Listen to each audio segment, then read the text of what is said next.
The overall goal of this study is to populate microfabricated devices with heart muscle cells and to characterize the biochemical and biomechanical properties of the cells on these devices, as well as their performance over time.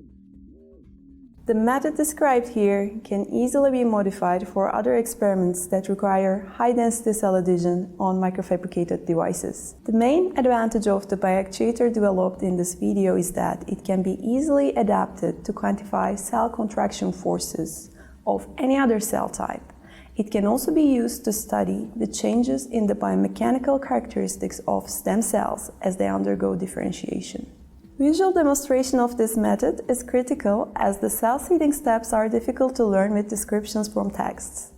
They have to be carried out properly to ensure confluent cell attachment on the cantilever arms, which is essential for proper biological function. Demonstrating the procedure will be Neerajha Nagarajan from my laboratory.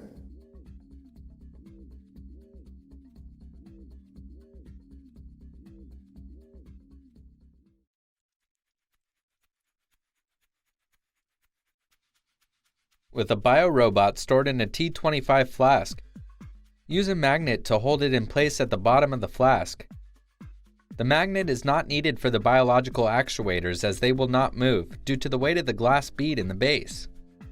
Roll a small square plastic sheet to use as a funnel and place the sterile funnel over the actuators in the biorobots. Adjust the diameter of the wider end to fit the device and the height so that it fits snugly when the top of the flask is tightened.